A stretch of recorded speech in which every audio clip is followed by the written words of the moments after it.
guys, this is James with RogueDuelist Trade, and on this channel we talk about current and upcoming Yu-Gi-Oh product and whether or not you should invest your money in order to profit. So we are going to be doing an updated risk analysis series on Legendary Duelists Rage of Ra, and today is part 1 of the updated analysis. In today's discussion, we are going to go over potential chase cards from this product and also cards that have seen buyouts, likely because of this set coming into the TCG in late September. In part 2, which will drop the very next day after this video, we will go over all of the metrics in our RDT risk analysis and decide whether or not the risk is high or low for investing in Legendary Duelists Rage of Ra. Guys, before we jump in, we recently launched the RDT Patreon. If you guys are interested in getting product at near wholesale rates during pre-orders or getting access to exclusive content such as ratios, being part of live Q&As with me and Pro Play Games, who is my partner in this Patreon, or just being part of an amazing Discord community for Yu-Gi-Oh investments, go and check out the link in the description below and see what tiers we still have available to help you in your Yu-Gi-Oh investment journey. Guys, without further ado, let's go ahead and jump into part 1 of our updated risk analysis on Rage of Ra. Now guys, a lot of this is going to be us retouching what we already discussed in the original analysis that I posted back in July for Rage of Ra. So the OTS launch for this product is going to be 9/24. So that is when we are going to see this product first hit shelves in OTS stores,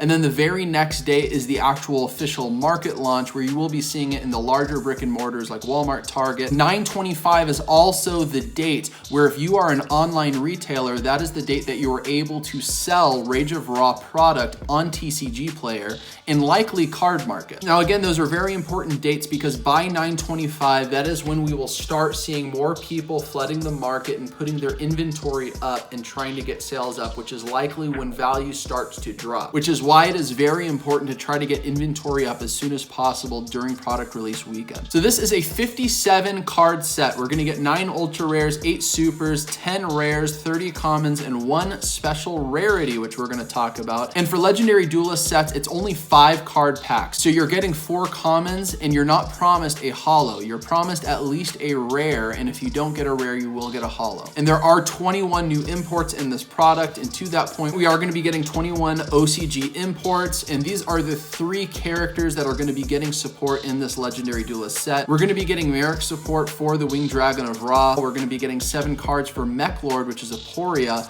and we're also going to be getting 7 cards for Jinzo, which is Esper Roba. So our first metric for this risk analysis is chase cards. If you guys aren't familiar with the metrics for this risk analysis, go down in the description below. I have definitions for everything, but it should be fairly straightforward. But this is actually very trimmed down compared to my original analysis back in July, because I wanted to focus on the cards that are likely going to be the higher dollar cards instead of me just going over all of the OCG imports. So let's first talk about the card that is likely going to make this product a good investment, which is a ghost rare of the Winged Dragon of Ra. So from Konami's initial marketing, they said that this new Legendary Duelist set includes an extra special version of the Winged Dragon of Ra like you've never seen before, and it was leaked through the box art that we are going to be getting a ghost rare god card. And through the Yu-Gi-Oh Konami database, we did see that we are getting the Winged Dragon of Ra, and if you look at this image here, it looks like we're going to be getting an alternate art, and I don't believe we've seen this alternate art yet. I think this is an anniversary alternate art from the OCG. You guys correct me if I'm wrong down in the comments. So it is interesting that we are likely going to be seeing this alternate art, unless the database is steering us wrong, and it is going to be a ghost rare. So this would be our very first ghost rare of the Winged Dragon of Ra. That absolutely adds to the collectability of this product. Now what's going to be interesting is the ratios of the Winged Dragon of Ra. I think it's going to be similar to 10,000 Dragon and the Starlight Utopia that came out of Battles of Legend Armageddon, but we really don't know. This is going to be the first time we're going to be seeing a ghost rare coming out of Legendary Duelist. So next I want to go through the Jinzo Support, and these are the 3 cards that I feel will have the highest value in this product. So first is Law of the Cosmos. Law of the Cosmos basically gives your opponent an option. They either can let you special summon Jinzo from your deck to the field, and if they pick that, they get to set a trap from their deck to the field. And the other effect that they can choose instead is that you get to search a Jinzo or Jinzo spell and trap from your deck to your hand. Any cards that allow you to summon an essential combo piece directly from the deck or search other essential combo pieces directly from the deck is always going to be a card that could be targeted for a highest value card. Next is going to be the Menacing Jinzo. So Menacing Jinzo can actually be special summoned from your hand if there is a trap on the field or in the graveyard. And if you do that, it does go to a level 6, which is actually very good for going into a rank 6 play. Jinzo Laird actually just came out in Dragons of Legend the Complete series, and that is a card that would obviously play well with the Jinzo strategy. And you can also tribute this card while it's on the field, then special summon Jinzo from your hand or your graveyard, and then if you do that, you can destroy all traps on the field. This card is interesting because it's an easy extender to get it onto the field, and you can also flip him into a Jinzo, which isn't that hard to do if you're able to search Jinzo into your hand, draw into Jinzo, or have him in your graveyard. And having trap removal is not bad, even though Jinzo technically already negates all traps on the field. Next is Psycho Bounder. So Psycho Bounder is one of those cards that you just bring onto the field and then get an immediate search. So you summon, add a Jinzo or a Jinzo spell and trap from your deck to your hand, and then if your opponent attacks it, you can destroy this card and that card. So it's kind of like an updated Reflect Bounder, but now it's also a searcher within the Jinzo archetype. I see a lot of good, like decent 1-card, 2-card combos within the Jinzo strategy, and I feel these 3 cards are kind of the bigger facilitators to help you get to those combos. Jinzo is not going to be breaking the meta in any way, shape, or form, especially from decks that I've seen so far. But for the casual player, this is definitely something people might want to look into. Definitely keep in mind, though, a lot of the current Jinzo support isn't really that high in value today. And all of the Jinzo support, from what I've seen that's currently in the marketplace, is getting reprinted in this product. Next, I want to go over Mechalords. And Mechalords is probably getting the biggest and best boost out of these 3 different archetypes getting support in this product. I feel this has the most potential to find its way becoming an engine within the meta in the future. Maybe not right now, probably depends on the format. But Mechalord Astro Dragon Triskela is probably the main boss card for Mechalords now. So what it does is you can special summon it by banishing 3 Mechalords with different names from your graveyard. Then when you get it onto the field, you can search through your opponent's extra deck, and then you can equip 1 card from your opponent's extra deck, and it can gain that monster's attack. And in addition to that, if it's a synchro monster, you can attack up to 3 times. So you can make this monster a pretty large beat stick. You can get it onto the field fairly easily if you're playing a larger engine within the Mechalord strategy. There's actually 1 card that's not on this list that if you get it onto the field, send it to the graveyard, you can special summon 2 different Mechalord army monsters onto the field. That's also coming into this product, so that makes it easier for you to get into this card. And it's a good way to just immediately OTK it, or you can also just know what you're playing against by looking through your opponent's extra deck, taking out a problematic card. A lot of people are playing synchros right now because of today's meta. And Mechalord Assembly is basically the spell search for Mechalord. So basically, it's a continuous spell. So on its activation, you can add a Mechalord monster from your deck to your hand, and you would likely probably want to search Infinity Core, which we're going to talk about in a moment. It also has an effect where you can discard a card and then target a monster on your field and destroy it, and that's actually not bad because destruction on some of your Mechalord cards actually can step into your combos, so that's something to keep in mind. And then if you do target your monster and destroy it, it actually leads into its next effect, to where if a face-up Mechalord monster is destroyed, you can then destroy a face-up spell or trap on the field. And you would likely want to destroy one of your own spell and traps to get into certain combos, or you can actually destroy cards on your opponent's field. Next is probably one of the better cards, which I feel will get the most value from this product in terms of Mechalord, is Mechalord Nucleus Infinity Core. If Mechalord Nucleus Infinity Core is special summoned or normal summoned to the field, you can search a Mechalord spell or trap from your deck to your hand. And also, if this card is destroyed by a card effect, thus if you use Mechalord Assembly to search it, you can special summon a Mechalord Emperor monster from your deck to the field with a different attribute. So as you guys can see, the combo facilitators really is like Mechalord Assembly. You activate it, search Infinity Core, get it onto the field, search a spell or trap from your deck to your hand, target Infinity Core, destroy it, special summon a Mechalord Emperor monster from your deck. So it's a very good engine that can pick up fairly easily just with a single card. So definitely cards that I feel will be higher chase cards when this product actually releases. Next is the God Card Support, or the Winged Dragon of Ra support.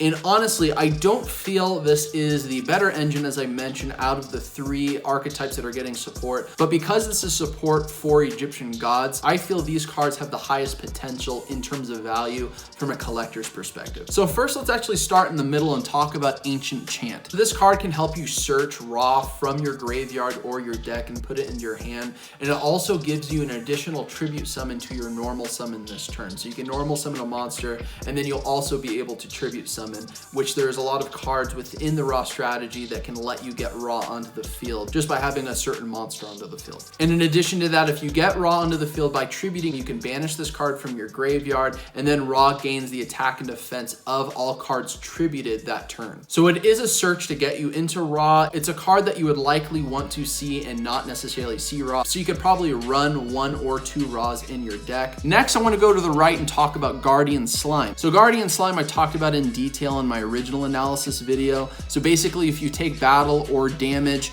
you can go ahead and special summon this card from your hand, and then if your attack, its defense is equal to the attacking monster's attack. Now, the things that are important about this card is that it is a level 10 Aqua water monster. But before I go to why that is the case, another good effect is that if it's sent to the graveyard, so if you're able to tribute this card, get it to the graveyard, you can search a Ra spell or trap from your deck to your hand. And the card that you're likely going to search is Ancient Chant, because that actually gets Ra into your hand, and I'll tell you why. So Egyptian God Slime is technically a fusion card, but you really don't need anything to use to fuse. So you can special summon Egyptian God Slime by tributing 1 Aqua level 10 0 attack monster, thus Guardian Slime. So all you have to do is get Guardian Slime onto the field. You can special summon Egyptian God Slime onto your field, and then you can go and get Ancient Chant by searching with Guardian Slime once he hits the graveyard. Once you have Egyptian God Slime, where basically you can turn him into the Winged Dragon of Ra, and you've already searched Ra now with Ancient Chant. Now you guys can see how you can kind of get into your combos. Guardian Slime really is like a 1-card facilitator to get you into a Ra that gets you into an OTK. I went ahead and kept my score on this as a 4. So I initially thought that once we had it confirmed that we're getting a special rarity for Ra, that this might likely go to a 5. But after thinking about this metric is for multiple chase cards. And honestly, the archetypes we're getting, the biggest fan favorite is the Egyptian gods. And I feel that is going to hold some value. And I think there is some risk as to whether or not Mechalords and Jinzo is really going to hold value in the Legendary Duelist set in terms of demand of people that actually want it. I think long term it will gain value, but I really think without Ra being in this product, this might be kind of like at a 3, and I feel Ra brings this up to a 4 as an additional chase card to go after. Now, one thing that I do think that this will boost value in is the product value, which I'm going to talk about in the part 2 video for that metric. So next, I want to quickly go through current card support buyouts. So these are cards that I feel are being bought out because of Rage of Ra coming very soon towards the end of September. So there's a card that is Blaze Cannon that is coming in Rage of Ra in support of the Winged Dragon of Ra archetype, and that card is always treated as Blaze Accelerator, and Volcanic Rocket happens to be able to search Blaze Accelerator when you normal or special summon it. So once you get this card onto the field, you can search Blaze Accelerator from your deck, which can be Blaze Cannon. Now, honestly, I don't really know why you would want to go into this, because I don't know if you would want to waste your normal summon on getting this card out just to be able to search Blaze Accelerator, because unless you have all of the other essential combo pieces, that doesn't really get you anywhere. For the fact that this is an older card from Force of the Breaker that is a secret rare, highest rarity, this card jumped from like a $20 card to an $85 card out of nowhere on May 25th, and then it kind of did find a new stasis where now the lowest value in the marketplace is about $62 for a near mint copy. Next, from Return of the Duelist is a secret rare, which is again the highest rarity, which is Gear Gigant X, which is an Xyz monster that requires 2 level 4 machine monsters. So this is a card that actually is being seen in some current deck builds for Mechalord once we get the updated support into the TCG. So this card has actually seen a fair amount of fluctuations. It was about a $5 card between March and April, and then in late April it jumped to about $7, and then it did go back down to about $5 as the lowest price point. So I would say that this price fluctuation could be because of the Mechalord strategy that is coming in Rage of Ra. There are other machine strategies out there, so I can't really say for sure that is the case, but this is definitely a card that is being played in current deck builds for Mechalords. And next is Jinzo Jector. So Jinzo Jector, I believe, has 3 prints. All of them are super rares, and they've all saw buyouts on the same day. So the one that I'm going to be covering right now in this video is the 2015 Megaton Super. Now guys, do note that this card is going to be reprinted in addition to all the other Jinzo support in Rage of Ra, probably as a common. In addition to all of the current Mechalord support and Ra support, most of the cards are being reprinted. So this card was sitting at about $1.70, and then randomly on September 1st, just suddenly started seeing a buyout where the lowest value in the marketplace was at about $3.80. And then immediately, probably because people started seeing buyouts of this, they started putting their inventory up, and then value immediately spiked back down. As a side note, I don't think this card was a good buyout, largely because there's already 3 prints of the exact same rarity, and we're going to be getting this printed as a common. I don't really see this card holding much value long term, but I think this buyout does show that there are people thinking that Jinzo support is going to start seeing higher value because now it is getting better support. So overall, I scored this as a 3. Again, I don't think Mechalord and Jinzo as archetypes really have a lot of value in the marketplace today based on what I could see. Although you can see that there seems to be some targeted buyouts for some of these archetypes because of this product, which does show a level of hope that vendors are anticipating there to be a level of demand for these archetypes once we get this newest support in Rage of Ra, thus being one of our metrics in this analysis. So guys, that's the end of our part 1 video on our updated analysis on Rage of Ra. Let me know what you guys think down in the comments below. If you guys enjoyed this video and if you enjoy this channel, go ahead and like this video. That's going to help the YouTube algorithm, to help more people discover this channel so we can grow it together. Also, if you guys enjoyed this content, subscribe to the channel and hit the notification bell so you guys don't miss a video from me. Again, if you guys are early or long into your investment journey into Yu-Gi-Oh!, highly consider the RDT Yu-Gi-Oh! Investments Patreon in partnership with ProPlay Games. You guys can find a link to that down in the description below. I believe this is the very first Yu-Gi-Oh! Investments Patreon of its kind, especially a Patreon where you guys can actually buy product during pre-orders for close to wholesale rates. So guys, look out for my part 2 video. Again, that's gonna post the very next day after this video. I hope you guys enjoyed today's content. We'll see you in part 2.